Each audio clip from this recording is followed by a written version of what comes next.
अरे भाई, आप लोग लिंग और योनि की पूजा करते क्यों हैं? आप क्या समझ है आप लोगों की? सच्चाई नहीं समझ पाते। साफ साफ लिखा है शिवलिंग और योनि की बातें। नंगे होकर हाथ में लिंग पकड़कर अपने भक्तों की भलाई करने पहुंच गए भोलेनाथ। यानी लिंग जब कट के गिरा तो चलने भी लगा। ये प्रतीक कैसे हो गया मेरे भाई? वह लिंग पाताल में, स्वर्ग लोक में उसी प्रकार जलता हुआ भ्रमण करने लगा। भाई ये गाइस, तो चलिए आज का वीडियो शुरू करते हैं कि आज का वीडियो है शिवलिंग के ऊपर।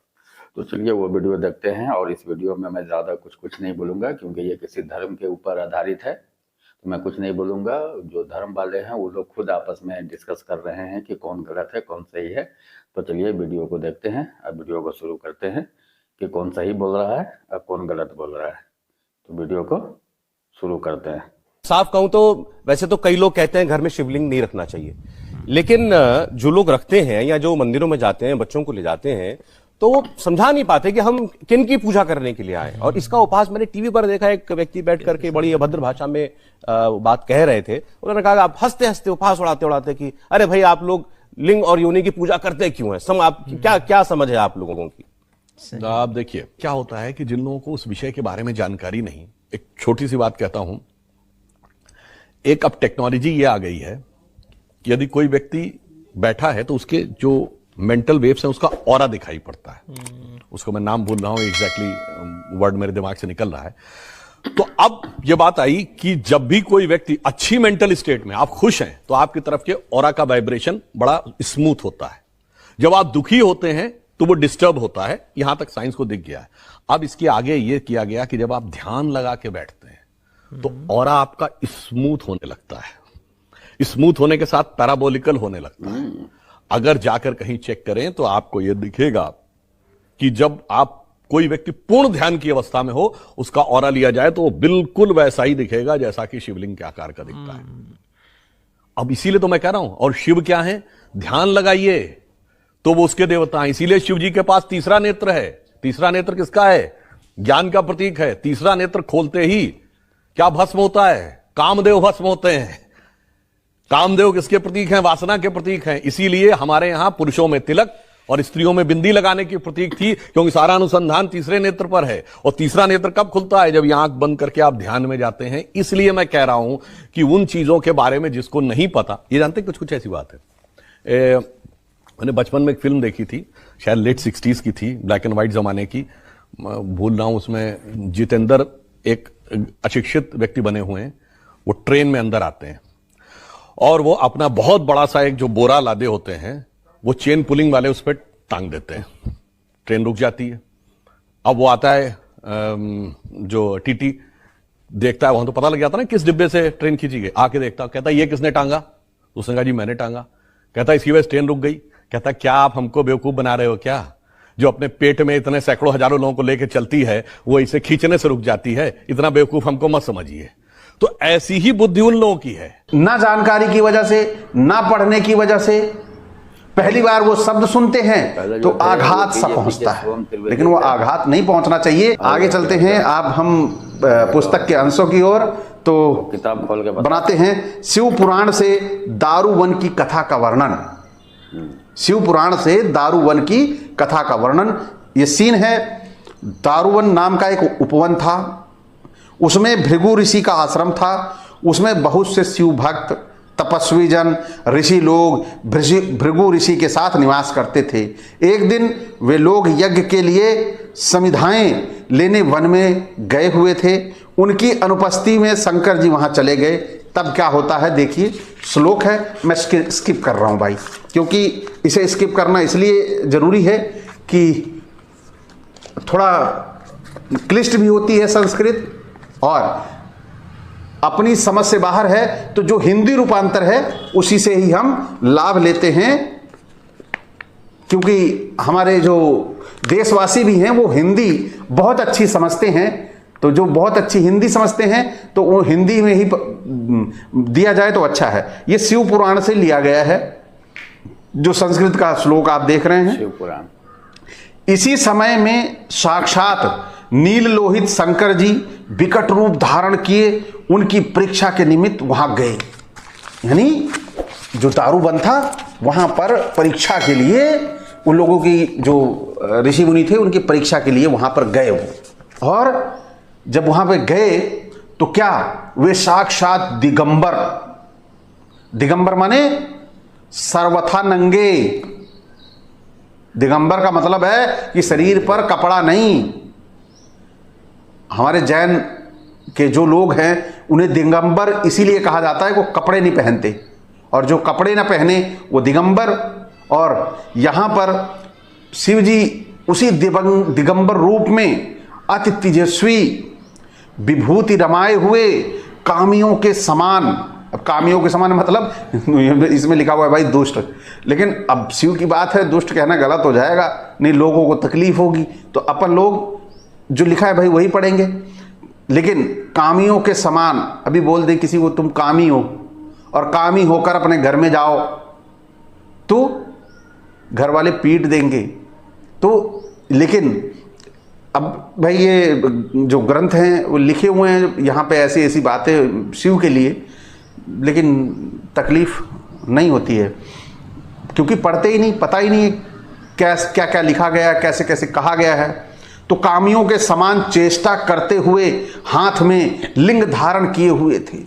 अब बताइए, अब हाथ में लिंग धारण करे हुए वो चले जा रहे हैं अब दारुवन में, समाज के बीच में परीक्षा लेने के लिए। अब ये स्वरूप शिव जी का हमारे अंधभक्तों को कैसा लगेगा कि यदि अभी एक साधारण व्यक्ति दिगंबर रूप में हाथ में लिंग पकड़े हुए उनके सामने आके खड़े होंगे, बोलेंगे ये पगला गया है, पागल है ये। ऑफ कोर्स पगला गया। अब लेकिन वहां पे शिव को पागल कोई नहीं कहेगा। भाई भगवान है हमारे, परीक्षा लेने चले गए, हमारे भगवान कुछ भी कर सकते हैं, मजाक समझ रखा है। तो भक्तों से प्रसन्न होकर उन वनवासियों की मन में भलाई करने के लिए प्रसन्नता से वहां गए, यानी नंगे होकर हाथ में लिंग पकड़कर अपने भक्तों की भलाई करने पहुंच गए। भोलेनाथ गजब का भाई ये धर्म है। मैं तो बड़ा ही आनंदित हूं कि मैं ऐसे धर्म में हूं, मैं ऐसे धर्म का हिस्सा हूं जहां पर हाथ में पकड़े हुए लिंग और मस्ती में उनके समाज का भला करने के लिए जा रहे हैं। प्रभु गजब। अरे भाई भक्तों, फिर तो हमें आपके यहां भी आना चाहिए इसी स्वरूप में। आप मुझे भगवान भोलेनाथ का ही स्वरूप समझ लेना, कण कण में समाये हैं और मेरे अंदर तो बहुत सारे कण हैं। यही मूर्खता हमारे समाज की अंधविश्वास और पाखंड में हमें ढकेल रही है कि हम ये सब चीजें जानने के बाद भी खुशी खुशी स्वीकार कर रहे हैं कि ये हमारे प्रभु हैं, ये हाथ में पकड़ के चाहे घूमे और चाहे कंधे पे रख के। गजब, मस्त है। आगे चलते हैं भाई, कमाल है। जय हो भोलेनाथ की। हंसी आ रही है वीडियो बनाने में, थोड़ा भक्तों से प्रसन्न होकर उन वनवासियों की मन में भलाई करने के लिए प्रसन्नता से वहां गए। वो प्रसन्नता मेरे अंदर भी आ गई है। उनको इस नग्न अवस्था में देखकर ऋषि पत्नियां बड़ी परेशान हुई, बड़ी व्याकुल हुई, कई विस्मित होकर वहां आ गई और हाथों से पकड़कर उनसे परस्पर आलिंगन करने लगी। और इस प्रकार आलिंगन से वे स्त्रियां बड़ी प्रसन्न हुई, यानी भोलेनाथ भी मस्त। अब वो नंगे पहुंचे और वहां जो ऋषि थे, ब्राह्मण थे, इन ब्राह्मणों की पत्नियां जो थी और बहन बेटियां थी, वो भी पहुंच गई। भाई इतना सुंदर पुरुष आया है, वो भी हाथ में पकड़े हुए। तो ये हमारा समाज स्वीकृत कैसे करता है कि वो हमारे ईश्वर हो सकते हैं। यहां पर इस तरह की कोई परीक्षा होती है और इस तरह से कि आज कोई भी सड़क पे चला जाए, किसी की बहन बेटियां उसकी तरफ देखेंगी नहीं। और यहां पे कह रहे हैं कि वो ऋषि की पत्नियां आके उनसे आलिंगन कर रही हैं।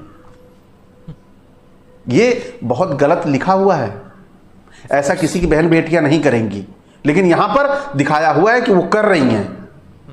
तो ये कौन है वो नारियां जो ऐसा कर रही हैं? आगे चलते हैं, फिर आगे थोड़ा लंबा चौड़ा श्लोक है, फिर लंबे चौड़े श्लोक को हम स्किप करेंगे और शिव पुराण के ही अंश हैं। इसी अवसर पर वे सभी श्रेष्ठ ऋषिवर भी वन से वापस लौट आए। अब सीन मजेदार है। वहां इस विरुद्ध कार्य को देखकर वे बड़े दुखी हुए तथा क्रोध से बेचैन हो गए। और जब बेचैन हो गए तो उस समय दुखित हुए शिव की माया से मोहित ऋषि आपस में बोले, यह कौन है? अब शिव की माया से मोहित हो गए वो। अब बताइए, जो शिव दूसरे व्यक्ति के विचारों को शुद्ध कर सकता है, वह शिव जो दूसरे के गलत लोगों को, उपद्रवी लोगों को साधारण बना सकता है केवल एक आशीर्वाद मात्र से, तो वह शिव परीक्षा क्यों करेगा? परीक्षा क्यों लेगा? कोई गलत हो रहा है तो वो शिव है, वो भगवान है, वो निर्माण करता है। उसने वहीं बैठे बैठे कह दिया इस आदमी की विचारधारा सात्विक हो जाए, सात्विक हो जाएगी। इस व्यक्ति के अंदर कामुकता खत्म हो जाए, खत्म हो गई, क्योंकि उसी ने बनाया है। उसको तो केवल डिलीट भर मारना है। जो प्रोग्रामिंग की है शिव ने, जो प्रोग्रामिंग शिव ने की है, वह प्रोग्रामिंग को डिलीट भी कर सकता है। अगर वायरस आ रहा है तो वायरस हटा सकता है, लेकिन वह वहां पे गए हैं परीक्षा लेने, और यहां पर परीक्षा में हो क्या रहा है, पर वह नंगा अवधूत शिव कुछ ना बोला। उन्होंने बोला वह कौन है जब पूछा तो, पर नंगा अवधूत शिव कुछ ना बोला। तो वे परम ऋषि उस भयंकर पुरुष से कहने लगे, तुम यह देव मार्ग को लोप करने वाला विरुद्ध कार्य करते हो, इसलिए तुम्हारा यह लिंग कटकर भूमि पर गिर पड़े। तब क्या हुआ? सूत उवाच, शिव पुराण, वहां जो चर्चा चल रही है दो लोगों में चल रही है, तो सूत जी बोले, ऐसा उन ऋषियों के करने पर उस अवधूत अद्भुत शिव रूप धारी वह लिंग उसी समय कटकर भूमि पर गिर पड़ा। आज चक्कू तलवार का सहारा लेना पड़ता है कोई चीज काटने के लिए, वह समय ऐसा था कि लोग बोल देते थे और कट के गिर जाता था। आज लोग बोल दें कुछ नहीं होने वाला, आज तलवार चक्कू लेना पड़ता है कुछ काटने के लिए। पहला ही समय था, बहुत अच्छा था। और यहां पे देखिए, जब वह कटा हुआ लिंग अग्नि के समान जलने लगा, देखिए कैसे फड़फड़ाने लगा। अब ये बड़ा मजेदार सीन है, यहां तो आप ध्यान लगा ही लीजिए, तभी मानव स्वरूप का उद्धार होगा, नहीं तो होगा नहीं, क्योंकि ये शिवलिंग गाथा है, और शिवलिंग गाथा तो बड़ी मजेदार और चटखारे लेके सुनने वाली होती है भाई। वह जहां जहां जाता था वहां वहां आग लगा देता था। यानी लिंग जब कट के गिरा तो चलने भी लगा, और जब चलने लगा, इसी को ये कहते हैं कि शिवलिंग प्रतीक है। अब यहां पर जो लिंग कट के गिरा है और जो चलने लगा, ये प्रतीक कैसे हो गया मेरे भाई? कि कितना गुमराह करोगे? गुमराह करने की भी तो एक सीमा होती है। अब लिंग भाई चलने लगा, जहां जहां जा रहा है वहां वहां आग लग रही है। वह लिंग पाताल में, स्वर्ग लोक में उसी प्रकार जलता हुआ भ्रमण करने लगा। भाई ये लिंग हो गया कि आदमी कहीं भी स्थिर नहीं हुआ। उससे संपूर्ण लोग व्याकुल हुए और ऋषि भी दुखी हुए। कोई देवता या ऋषि कल्याण को प्राप्त नहीं हुए, दुखी हुए थे वे सब ऋषि। मिलकर शीघ्र ही ब्रह्मा की शरण में भगे, चलो ब्रह्मा बचाएंगे। तब ब्रह्मा जी उन ऋषियों से स्वयं कहने लगे, हे देवी देवताओं, तुम लोग देवी पार्वती की आराधना करके तत्पश्चात शिव जी की प्रार्थना करो। यदि पार्वती जी साक्षात योनि रूप हो जावे तो लिंग स्थिरता को प्राप्त हो जावे। आप बताओ, बड़ी ही शर्मनाक है ये जो बातें लिखी गई हैं, लेकिन हमारा समाज स्वीकार करता है उस कहानी को, शिव और पार्वती की। यह बड़ा ही विस्मय होता है कि कैसे लोग मूढ़ हैं हमारे समाज के, कि सच्चाई नहीं समझ पाते। साफ साफ लिखा है शिवलिंग और योनि की बातें। और तो उस समय भक्ति से पूजित और सुसज्जित हुए शिव जी अति प्रसन्न होकर ऋषियों से बोले, महादेव जी बोले कि कि हे देवताओं व ऋषियों, आप मेरे वचन को आदर से सुनो। यदि मेरा लिंग योनि रूप से धारण किया जाएगा तो शांति हो जाएगी। जो लिंग है वो योनि में धारण कर जाएगा तो शांति हो जाएगी। और आज भी शांति तभी होती है, यह बात समझने वाली है और आप समझ नहीं पाओगे। मेरे इस लिंग को पार्वती के बिना कोई धारण करने में समर्थ नहीं है, पार्वती ही धारण कर पाएंगी। पार्वती द्वारा धारण किया गया मेरा लिंग शांति को प्राप्त होगा। तो सूत जी बोले, हे मुनीश्वरों, यह सुनकर देवता और ऋषि ने ब्रह्मा को साथ लेकर और उसी समय पार्वती से प्रार्थना करने लगे। पार्वती तथा शिव को प्रसन्न करके पूर्वोक्त विधि के अनुसार शिवलिंग की स्थापना की गई। तो साथियों, जो लोग ये बताते हैं शिवलिंग प्रतीक है, वह जान लें शिवलिंग प्रतीक नहीं, साक्षात शिव का लिंग है। वह स्पष्ट रूप से इसमें दर्शाया गया है। और ये वीडियो था जिसमें किताब में ऑलरेडी हर चीज लिखा हुआ है।